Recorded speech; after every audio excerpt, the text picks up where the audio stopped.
Matius pasal yang ke-17. Yesus dimuliakan di atas gunung.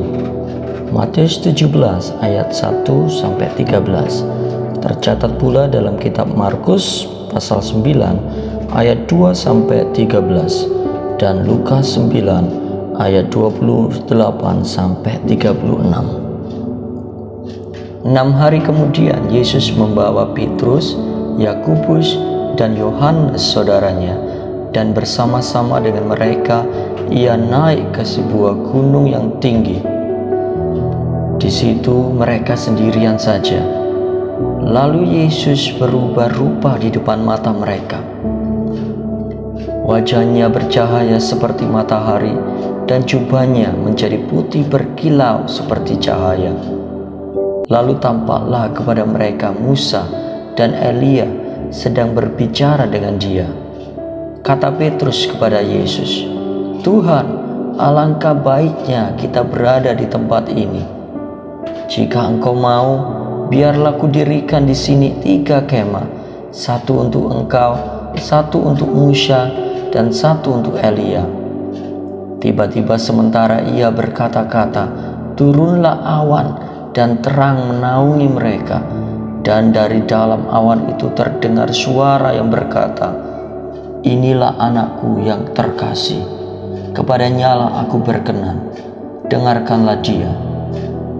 Mendengar itu tersungkurlah murid-muridnya dan mereka sangat ketakutan. Lalu Yesus datang kepada mereka dan menyentuh mereka sambil berkata, "Berdirilah, jangan takut." Ketika mereka mengangkat kepala, mereka tidak melihat seorang pun kecuali Yesus seorang diri. Pada waktu mereka turun dari gunung itu, Yesus berpesan kepada mereka, "Jangan kamu ceritakan penglihatan itu kepada siapapun sebelum Anak Manusia dibangkitkan dari antara orang mati." Lalu murid-muridnya bertanya kepadanya, "Kalau demikian, mengapa ahli-ahli Taurat berkata bahwa Elia harus datang dahulu?" Jawab Yesus, "Memang Elia telah datang dan memulihkan segala sesuatu. Dan aku berkata kepadamu, Elia sudah datang, tetapi orang tidak mengenal dia dan memperlakukannya menurut kehendak mereka. Demikian juga Anak Manusia akan menderita oleh mereka." Pada waktu itu mengertilah murid-murid Yesus bahwa ia berbicara tentang Yohanes Pembaptis. Yesus menyembuhkan seorang anak muda yang sakit ayan. Matius 17 ayat 14-21. Tercatat pula dalam kitab Markus 9 ayat 14-29 dan Lukas 9 ayat 37-43. Ketika Yesus dan murid-muridnya kembali kepada orang banyak itu, datanglah seseorang mendapatkan Yesus dan menyembah. Katanya, "Tuhan, kasihanilah anakku. Ia sakit ayan dan sangat menderita. Ia sering jatuh ke dalam api dan juga sering ke dalam air. Aku sudah membawanya kepada murid-muridmu, tetapi mereka tidak dapat menyembuhkannya." Lalu kata Yesus, "Hai kamu orang-orang yang tidak percaya dan yang sesat, sampai kapan aku harus tinggal di antara kamu? Sampai kapan aku harus sabar terhadap kamu? Bawalah anak itu kemari." Dengan keras Yesus menegur dia, lalu keluarlah setan itu dari dia, dan anak itu pun sembuh seketika itu juga. Kemudian murid-murid Yesus datang, dan ketika mereka sendirian dengan dia, bertanyalah mereka, "Mengapa kami tidak dapat mengusir setan itu?" Ia berkata kepada mereka, "Karena kamu kurang percaya. Sebab sesungguhnya aku berkata kepadamu, sekiranya kamu mempunyai iman sebesar biji sesawi saja, kamu dapat berkata kepada gunung ini, 'Pindah dari tempat ini ke sana,' maka gunung ini akan pindah, dan tidak akan ada yang mustahil bagimu. Jenis ini tidak dapat diusir kecuali dengan berdoa dan berpuasa." Pemberitahuan kedua tentang penderitaan Yesus. Matius 17 ayat 22 sampai 23. Tercatat juga dalam kitab Markus 9 ayat 30 sampai 32 dan Lukas 9 ayat 43 sampai 45. Pada waktu Yesus dan murid-muridnya bersama-sama di Galilea, ia berkata kepada mereka, Anak manusia akan diserahkan ke dalam tangan manusia, dan mereka akan membunuh dia, dan pada hari ketiga ia akan dibangkitkan.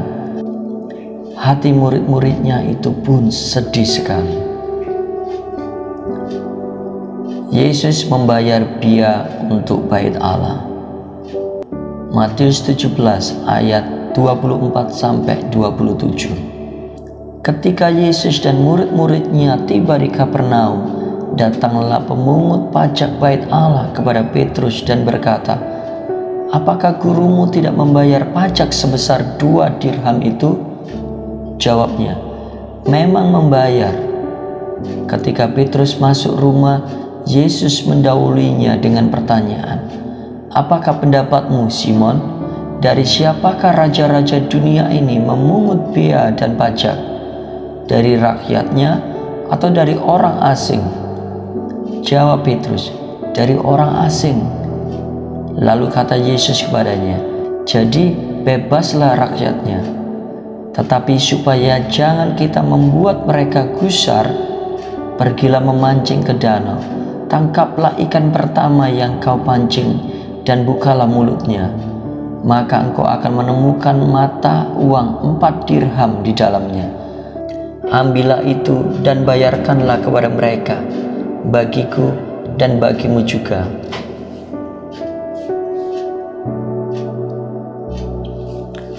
Matius pasal yang ke-18. Siapa yang terbesar dalam kerajaan surga?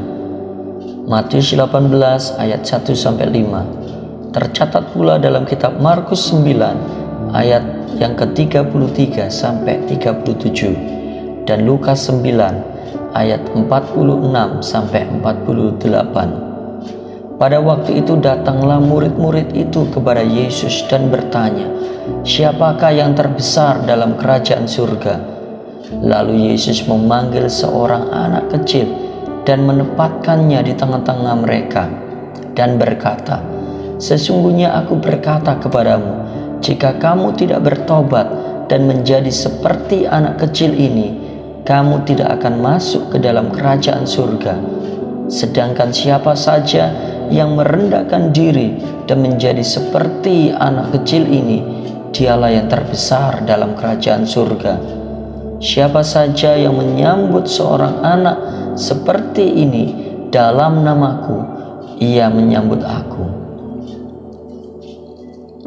Siapa yang menyebabkan orang berdosa? Matius 18 ayat yang ke-6 sampai 11. Markus 9 ayat 42 sampai 48. Lukas 17 ayat 1 sampai 2. Tetapi siapa saja yang menyebabkan salah satu dari anak-anak kecil yang percaya kepadaku ini berbuat dosa, lebih baik baginya jika sebuah batu giling diikatkan pada lehernya, lalu ia ditenggelamkan ke dalam laut. Celakalah dunia dengan segala hal yang menyebabkan orang berdosa. Memang hal-hal itu harus ada, tetapi celakalah orang yang mengadakannya.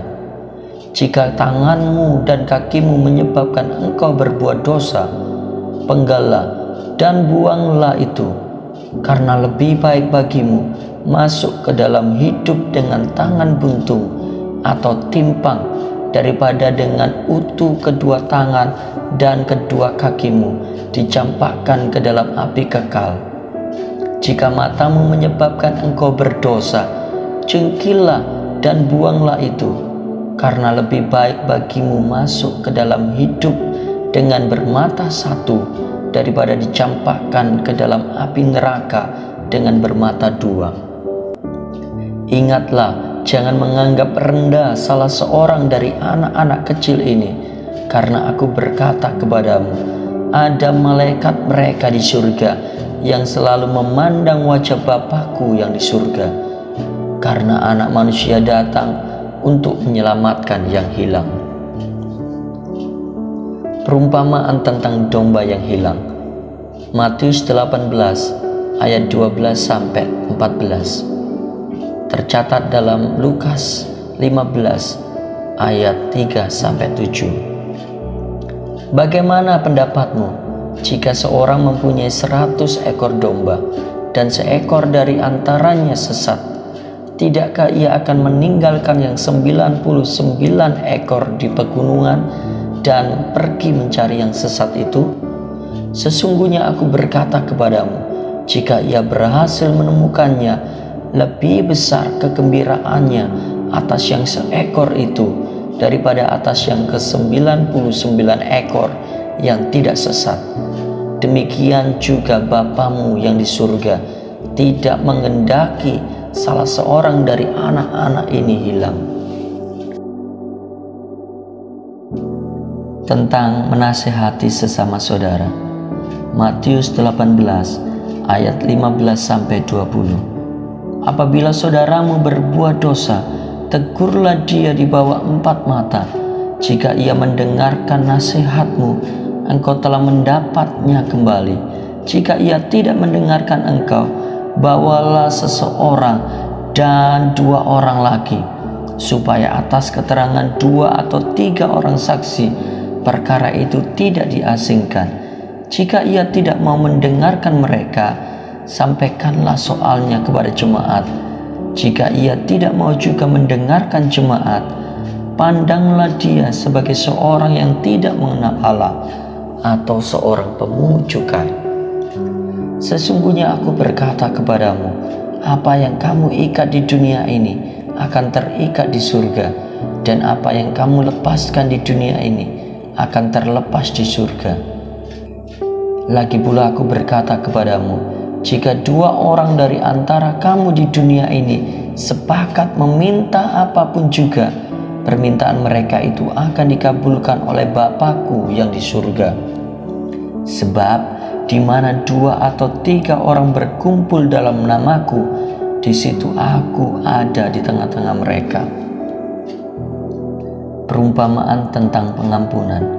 Matius 18 ayat 21-35. Kemudian datanglah Petrus dan berkata kepada Yesus, Tuhan, sampai berapa kali aku harus mengampuni saudaraku jika ia berbuat dosa terhadap aku? Sampai 7 kali? Yesus berkata kepadanya, bukan, aku berkata kepadamu, bukan sampai 7 kali, melainkan sampai 70 kali 7 kali. Sebab hal kerajaan surga seumpama seorang raja yang hendak mengadakan perhitungan dengan hamba-hambanya.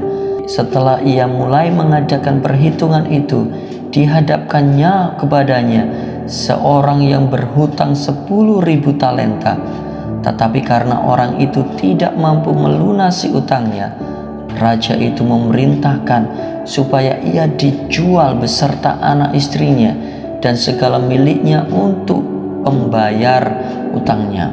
Lalu sujudlah hamba itu menyembah dia, katanya, sabarlah dahulu, segala utangku akan kulunasi. Tergeraklah hati raja itu oleh belas kasihan, sehingga ia membebaskannya dan menghapuskan utangnya. Tetapi ketika hamba itu keluar, ia bertemu dengan seorang hamba lain yang berhutang 100 dinar kepadanya. Ia menangkap dan mencekik kawannya itu, katanya, bayar utangmu. Lalu sujudlah kawannya itu dan memohon kepadanya, sabarlah dahulu, utangku itu akan kulunasi. Tetapi ia menolak dan menyerahkan kawannya itu ke dalam penjara sampai ia melunasi utangnya. Melihat itu, kawan-kawannya yang lain sangat sedih, lalu menyampaikan segala yang terjadi kepada tuan mereka. Kemudian raja itu menyuruh memanggil orang itu dan berkata kepadanya, hai hamba yang jahat, seluruh utangmu telah kuhapuskan karena engkau memohon kepadaku. Bukankah engkau harus mengasihani kawanmu seperti aku telah mengasihani engkau?"